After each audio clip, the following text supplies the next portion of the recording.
This episode of Destructoid is brought to you by OnLive. Coming up on Destructoid, Skyrim's got its first big patch, the PlayStation Vita has memory issues, and we've got a winner for our Saints Row A40 contest. All that and more heading your way on Destructoid.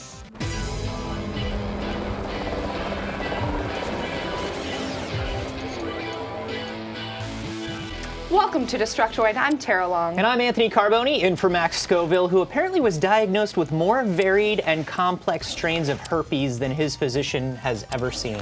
It's truly a medical marvel. It really is. Our sympathies to Max, and more so to all of his past sexual partners. Yes. Related to him and otherwise. In all seriousness, Max is sick today with herpes. Yes. So he will be back on Wednesday, hopefully. We were very serious about the herpes. But thank you for joining us, Absolutely. Anthony. It's Glad always to be a here. pleasure to have you, and it's super convenient that you work 5 feet away from me. Yep. So there's that. Now, normally we start off our Monday shows with releases of the week, but Max isn't here, and there's literally one game coming out this week that is worth mentioning, which is Mario Kart 7. And wouldn't you know, I can't even talk about Jim Sterling's review because it's embargoed, which would normally make me mad if it wasn't for the weird sense of satisfaction I get from knowing things that others don't. So instead, I'll just let you guys know that Mario Kart 7 comes out this Sunday, December 4th, for the 3DS, and it'll cost you $40. Yeah, but I mean, like, does it have carts? I can't say, that's embargoed. Mario? As of yet, unannounced. Embargo! Seriously though, if you guys are watching this video on or after midnight on November 29th, just click the link in the description to Jim's review. We'll have a little thing there. It's movie magic. There you go. In other ridiculously thin news, the writer-director of LA Noire, Brendan McNamara, has announced he's working on a new game. And it's called Horror of the Orient, which coincidentally is also the name of a folder full of MKVs I have on my hard drive. MKVs, huh? Yeah. You truly are a hipster. I thought for a second he might have been looking at my torrents.com history, but McNamara is not saying anything else about the game other than it is one of the greatest untold stories of the 20th century. I am calling it right now. Brendan McNamara is making a game about when he lost his virginity during a semester abroad at Vietnam. Who hasn't had that experience, you know? But who has had it in an interactive video game format? That's the important thing. Yeah. No, people are saying that it may be related to Mata Hari, the spy, the famous lady spy. Wasn't she a Dutch woman? Was she? I don't know. I think she was, but I don't know. I'm sure there's some relation somewhere. Don't you reach for your mug at the same time I reach for my mug? I can drink whenever I want, Anthony. No, this will be interesting. LA Noire obviously was very groundbreaking in a lot of ways. So yeah. whatever kind of story he is telling next, I'm interested to see it. Yeah, curious to see how long it takes before the title gets changed because of, you know, angry parents and Fox News. Mom, I want to pre-order Rayman and Horror of the Orient. No Rayman. Origins. No Rayman in my house. All right, so after much discussion and speculation, Sony has finally announced some North American prices for the PS Vita's memory cards, and to just about no one's surprise, they're quite expensive. The smallest card available, which is the 4 gig, will run you $30, while the 8 and 16 gig versions will cost $45 and $70 respectively, while the biggest one, the 32 gig, is priced at $120. If you're not keeping track, this raises the total cost of the PS Vita from $250 to anywhere from $280 to $370, and it doesn't even do 3D, Anthony. What? Now, I know you have a Sony show. How will I know I'm playing an immersive experience? I know you have a Sony show, Yeah. so I know that you have to speak kindly about these things, but can you weigh in on this, perhaps? Well, speaking as a sometime Sony employee, I think the pricing structure is 100% fair, and that nobody should be surprised by this, and it is not an expense at all. Well, you heard it here first, ladies and gentlemen. That's a lot for a memory card. Why don't we take a second to thank our sponsor, and then we'll be back with some news, Sure. shall we? Needless to say, if you're still buying video games at a physical store, you are living in the 20th century, and it's time to get on board with OnLive. It's the best way to play high-end games on demand with no discs and no game downloads required. Just log on to the OnLive game service from whatever PC, Mac, or tablet you have handy, and you can start playing titles like Saints Row the Third or Deus Ex Human Revolution right away. You can even play on your TV with the OnLive game system, or start your game at home and then pick it up later in the day from almost any machine with broadband. They also offer the best demo system around by letting you play a full 30 minutes of the game absolutely free. In fact, OnLive is the only place you can demo some new release games like Lord of the Rings War in the North and Batman Arkham City. Those demos simply do not exist elsewhere. OnLive also has every kind of game you can want, from new releases to indies and classics from more than 50 top publishers. And for the first 100 of you lucky Destructoid viewers, OnLive has provided you with a coupon to get any game you want for half price. The code for this episode is ONDTOID, and supplies are limited, so jump on that. So, since Max isn't here, I thought now would be the perfect time to talk about Skyrim, since he tends to leave a little mess when we talk about it. I can actually feel it. I slipped Yeah, it's a good thing you're not sitting on that it. stool earlier.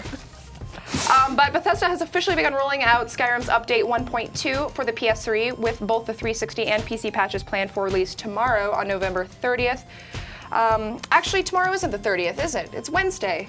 I've been It's coming on drunk the for 30th, 13 either way. years. I have no idea what day it is. Yeah. You can check out the full list of bug fixes on their blog at bethblog.com, which, by the way, has an age gate. I don't understand that at all. But the most obvious ones are improved performance issues on the There's PS3. hot work-on-work action there. Yeah, probably embedded in there somewhere. Performance issues on the PS3 are now fixed, some texture upgrade issues on the 360 version. Some other stuff they've fixed include dead guests showing up to your wedding, which apparently is an actually relatively common thing. Dragon corpses not cleaning up properly, which happened to me and is quite annoying. And the skeleton key, which now evidently works properly if you don't have any lockpicks in your inventory. So There you that's go. cool. All good things. Yeah, good things, I guess. Sure. Those are kind of general bugs that apply to all three versions of the game, Xbox, PS3, and PC. But I know a lot of you are playing it on PC, and there's a whole separate section of bugs just for you guys because you're special. Break it down, Anthony. Well, sure, Tara. The escape button can now be used to exit menus. That was actually something that Bethesda had never thought of. Escape Yeah, to really? exit a That's menu. kinda strange. Weird. Fix occasional mouse sensitivity issues. There were general functionality fixes related to remapping buttons and controls, and it also fixed a crash on startup when audio is set to a sample rate other than 44 100 hertz. Those are such PC game problems. I actually My feeble console mind cannot comprehend. I put it in and there's an update and it downloads. I actually like some of the weirder errors. Like I like things like dead people showing up to your wedding. Yeah. I like things, if you used reanimate corpse on a corpse of a dragon that wouldn't go away, it would just get up and fly into the sky and start attacking. Yeah, there are like videos of it online. And I love things like that. Yeah, I'm sure there'll still be plenty of hilarious bugs in there for us. Yeah, people will still float around. Yeah. All kinds of weird stuff. I like the weird stuff in Bethesda games. I do. It's charming and endearing, to say the least. You actually reviewed Skyrim on your show recently. I did. Tell the people what you do, for those who don't know. So I have a show called New Challenger. Which Also on Revision 3. Also on Revision 3. We do it every Thursday, and I review a game, and then I have a guest on who reviews my review. We did Skyrim with Bob Suicide. Oh, you had a Suicide Girl on your show, eh? Yeah, she's a Suicide Yeah. Girl, so she's a model on the site. She also does game blogging for them, and it was really cool. Max has been on a couple times. You've been on. I've been on, Yeah. And you talked about Skyward Sword recently also, right? Last With week Kevin was Rose. Skyward Sword, and we had Kevin Rose on, so definitely check that out. Do you have his number? Because I think we should get him on this show. Oh, do you? Yeah, I do. I do have his number. I can give that to you. Yeah, let's talk after Sure, the show. absolutely.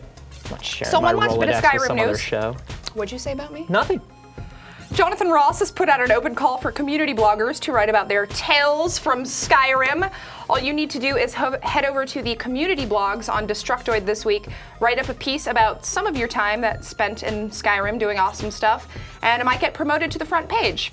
Just hit up the link in the description for more info. But yeah, community blogs on Destructoid are an awesome thing. I played through Skyrim entirely as a vegetarian. You did not. I did so. Really? Yep. Didn't eat a single animal whole way through. That's really lame. It's the lame. I was the lamest guy in Skyrim. It was awesome.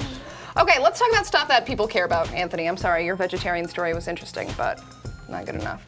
Now, we've actually chosen a winner for our Saints Row the Third contest to win a pair of these sweet Astro A40 headsets, courtesy of AstroGaming.com. Those things are good. Yeah, they're sexy. The blue ones actually are even cooler, I think. Just model them, why don't you? Love to. We got over 60 submissions for our contest, many of them terrific, but to quote Highlander, there can only be one. Come in, dog fort. Let's watch.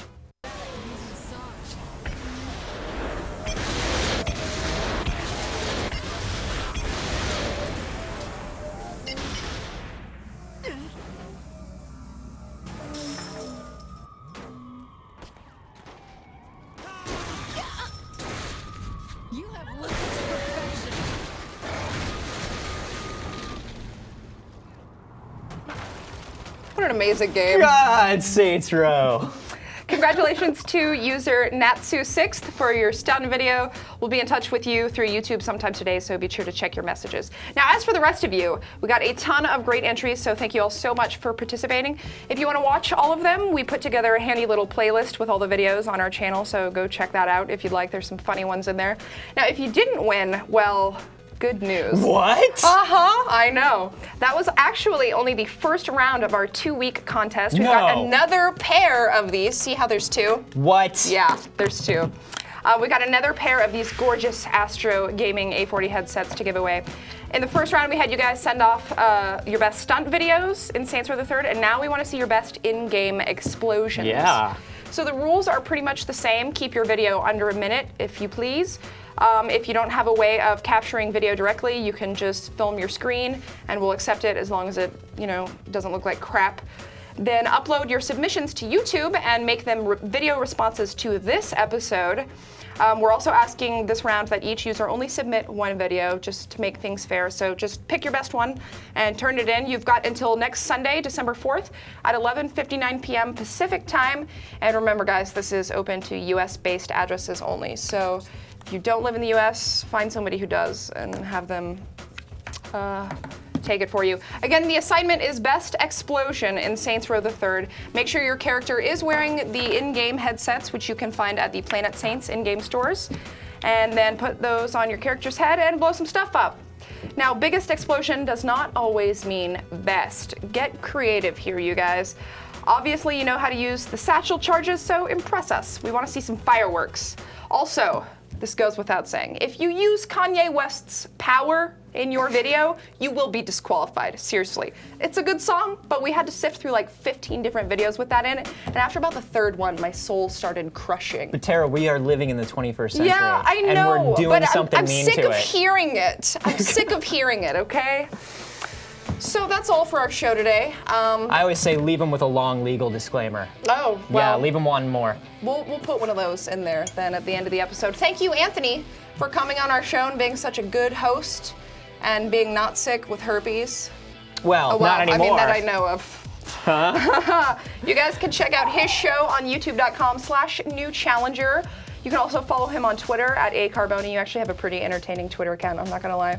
Thanks, Mine man. is not as good, but it's still at Terra Longest if you want to watch me type things. I'm sure you were fishing for a compliment, but I really don't think your Twitter is very good. No, it's really not.